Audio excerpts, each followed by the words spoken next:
Good so far. Hey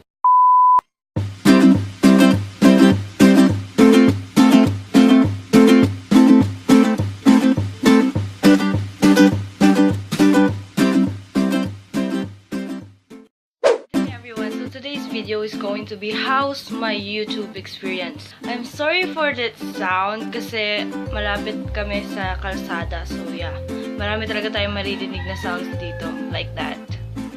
Without further ado, let's get started kasi huwag na natin itong patagalin pa. I have a trivia sa inyo guys. Most of us, pag nakikita natin to, parang basta natin, it's YouTube, right? Pero ang totoong basa dito ay YouTube. Let's get into it. Ang pagiging isang YouTuber, kagaya ko, parang maraming disadvantage at marami din naman na advantage akong nakukuha dito. Uunahin na natin yung mga disadvantage. First,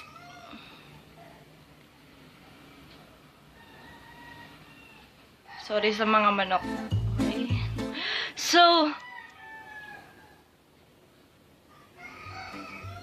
ano ba? Tanghali na! Whatever, basta huwag nyo na lang silang pansinin. First of all, guys, yung video na ito ay based lang naman sa opinion ko and based lang naman sa mga na-experience ko. Hindi ko naman sinasabi na lahat ng mga YouTuber ay ganito ang nangyayari sa kanila or ganito yung nararanasan nila sa ngayon. So, first na disadvantage nito, ang ingay ng manok. First na disadvantage sa akin ng pagiging isang YouTuber is that para sa mga katulad ko na medyo mahiyain like that, parang ang hirap i-face na tuwing magva-vlog ka, hindi mo mapipigilan yung mga tao na may sasabihin sila about sa'yo. Lalo na pag nasa public ka, tapos itatapat mo yung camera like ganyan, o minsan kailangan mo pantaasan o layuan. Tapos minsan naman mag-isa ko lang. Parang, paano ko ba yun gagawin? Pero this is the consequence eh. Parang dahil YouTuber ako, ginusto ko tong gawin dahil gusto ko siya.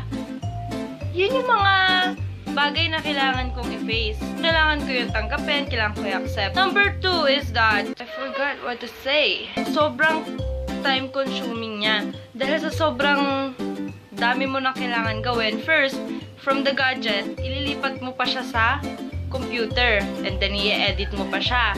Tapos mo i-edit, isa-save mo pa siya. Yung saving pa lang na yun, siguro mga 2 to 3 hours, depende kung gaano kahaba yung video. And then, saving pa lang yun. Pagkatapos ko siyang i-save, i-upload ko pa siya sa YouTube. And then, inaabot ako minsan, gabi na. So, iiwan ko na lang siya hanggang kinabukasan. Minsan nga naawa ako sa laptop namin kasi baka napapagod na rin siya. Kasi hindi ko siya pinapatay. As in, matutulog ako bukas siya, nag-upload siya para kinabukasan, edit na naman. Kasi nga, sobrang matagal hintayin. Sobrang masasayang yung oras mo, hindi ka makapag-upload ng panibago kasi ganon. And number 3 na disadvantage niya para sa akin ay lagi kang may hawak na camera. So, kahit saan kayo pumunta, isa lang yung kamay na pwede mong gamitin. Like, kunwari, mamimili ka ng damit or mamimili ka ng gusto mong bilhin. Hawak mo yung camera dito, and then yung isang hand mo, yun lang yung magagamit mo for other things, kagaya ng mga pagbili ng something, o kaya may papahawak sa'yo yung ibang tao. Number 4 is that, kunwari, syempre, gusto mo maging lively tong video na to, ayaw mo siya maging boring, like, yeah, syempre, gusto mo na yung mga manonood sa'yo, ma-feel nila na masaya tong panoorin, na hindi siya boring, na hindi siya ganto, ganyan. Kunwari, nasa moment ako or nasa mood ako na naiinis ako o kaya malungkot ako, may nang-away sa akin or whatsoever. Dahil nasa harap ako ng camera, sa maliit na oras, explain ko na ganun yung nafe-feel ko. But then, kailangan mo mag-pretend na masaya ka, na ganito yung gusto mo ipakita kasi ayaw mo nga na ma-feel ng mga viewers mo na nalulungkot ka, malamang malulungkot din sila. Pang 5 naman is that wala akong camera, so gamit ko ay gadget ko lang. So, nahihirapan akong hawakan siya. At the same time, hindi ganun kaganda yung quality ng videos. And wala rin akong laptop na sarili. So, hindi ako lagi nakakapag-edit or hindi ako lagi nakakapag-upload kasi hindi lang naman ako yung gumagamit ng laptop na yun. Meron akong dalawang kapatid na nag-aaral na ginagamit nila yun for educational purposes. So, dahil hindi pa ako nag-school, dahil sa 15 pa yung pasok ko, kailangan ko mag-adjust para sa kanila. So, yun pa lang naman sa ngayon yung mga disadvantage na nararanasan ko as a YouTuber. Pimples ako. Oh, grabe ka diri. Ngayon, let's go to the advantage ng bilang isang YouTuber. First is that, dahil nga mahihain ako, nakokontrol ko yung sarili ko. Para sa akin, may importansya tong ginagawa ko. Para sa akin, gusto ko talaga tong ginagawa ko. May lizard. So, parang bibigyan ko talaga siya, pagtutuunan ko siya ng pansin, bibigyan ko siya ng oras ko. So, para sa akin, hindi mo na iindahin yung pagkahiya mo or whatever, yung ibang tao. Hindi ko na sila papansinin kasi gusto ko tong ginagawa ko eh. Parang, this is how it is. Kunwari, kahit nasa public ako or nasa mall ako, tapos mag-video ako, like, yung ibang tao, pagbubulungan ka, para sa akin nakatulong yun kasi mas na-boost ko yung confidence ko sa sarili ko. Parang, hindi ko na kailangan maging parang ganon, hindi gumagalaw. Parang, kailangan mo tong gawin, kailangan mo siyang i-express kahit nasa public ka. The second is that, yung satisfaction, iba kasi yung feeling na kapag yung ginagawa mo, may pinatutunguhan, dahil gusto mo siyang gawin, dahil natutuwa kang gawin siya, meron nagiging kinalabasan, hindi lang siya, wala lang, ginawa mo tapos parang ganon. May makikita kang bagong subscribers. Alam mo, kada isang subscriber na makikita ko na nagsusubscribe sa akin, halos mapatalon ako sa tuwa o kaya sisigaw ako tapos sasayaw pa ako. Minsan nga sinasabihan ako ng parents ko kung tinatanong nila kung ano daw nangyari sa akin, pero hindi ko sinasabi kung ano. But meron ako na pagkakaabalahan hanggat wala pang pasok. Yun, minsan nga lang napupuyat ako sa pag-edit, pero okay lang yun. The third thing is that, mas nagkakaroon ako ng maraming friends kasi, kunwari habang nag-video ka, tatanungin ka nila, anong ginagawa mo? Ano yan? Ganyan.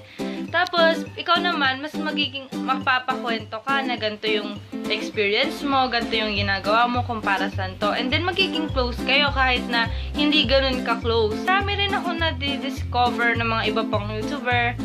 And yeah, that helps me a lot. Hindi pa ako naliligo!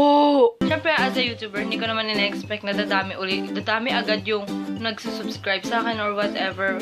Ginawa ko naman siya kasi na-inspired talaga ako sa mga napapanood ko na YouTuber. Actually, before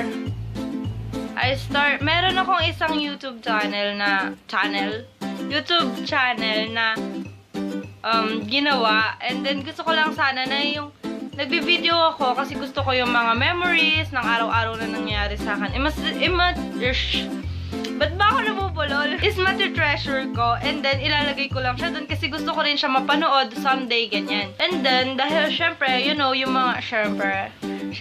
mga storage, parang ginawa ko lang talaga yung YouTube na bilang isang storage ko lang kasi wala akong mapaglagyan. Nag-start ako ng sarili kong YouTube channel. Nagsimula akong gumawa ng sarili kong YouTube channel. So, yun. Kung mapapansin nyo, yung mga ibang videos doon, matagal na talaga sila for like second year high school pa ako. Kasi mahilig talaga ako mag-videos. Mahilig talaga akong i-treasure yung mga moments na nangyari sa buhay ko. Kasi gusto kong someday, alam mo yun, nakakatuwa lang isipin na kapag matanda na ako, babalikan ko lang sila through videos. Kasi, iba kasi yung na-treasure mo siya sa utak mo. Iba yung meron kang na-videohan. Kasi pwede mo siya talagang balikan detailed. Kasi yung na-treasure mo sa utak mo, hindi yun detailed. Parang alam mo lang na yun yung nangyari. Nakakatuwa. Parang ganun, nakakatuwa na yun yung nangyari sa day na to. Pero hindi talaga siya detailed. Unlike dun sa video, mapapanood mo siya kahit gaano pa siya ka-boring. Para sa akin, hindi siya magiging boring kasi ako yun nandun sa video parang na-experience ko siya. Meron din ako iba na-experience like yung mga friends ko, pinapanood nila sa harapan ko. You know the feeling like Huwag nyo nga panoorin. O kaya lumabas muna kayo, tas doon nyo panoorin. O kaya ako na lang yung lalabas, aalis na lang ako. Parang ayaw mo makikita. Parang, in some part ng, gusto mo na mapanood nila, gusto mo na makita nila, pero parang, hindi mo alam yung magiging reactions nila. Tapos tatawanan ka nila sa videos mo, parang nakakahiya lang. You know, may mga friends ako na pag nakakasalubong ko sila, sasabihin nila na, uy, ang galing mo dun sa gantong video, ganyan-ganyan. Parang, I was like, talaga, pinanood mo? Parang ganun. Tapos parang nasa isip ko na nun na, ala, nakakahiya, ba't niya pinanood? Pagtatanong sa akin kapag nabibideo ako, para saan yan? Anong ginagawa niyan? Tapos sasabihin ko na, sa YouTube. Talaga, may YouTube channel ka? Ano, ganyan. Parang minsan, nagda-doubt ka pa kung sasabihin mo ba kung ano yung pangalan ng YouTube channel mo. Kasi, parang, pag sinabi ko, malamang papanoorin niya, mapapanood niya ako doon. Nakakahiya kaya, parang gano'n. Pero syempre, eto na yun eh. Start na to. So, yeah. Para malaman nyo rin kung ano yung fini-face ng mga YouTuber o ng mga kagaya ko, kung ano ba yung mga nagiging consequence, kung ano ba yung mga process ng ginagawa namin or nafe-feel namin kapag ginagawa namin to. I'm just being myself here. So yeah, that's it. I hope you guys give it a thumbs up and then subscribe on my channel so you can get to know me better. See you guys in my next video.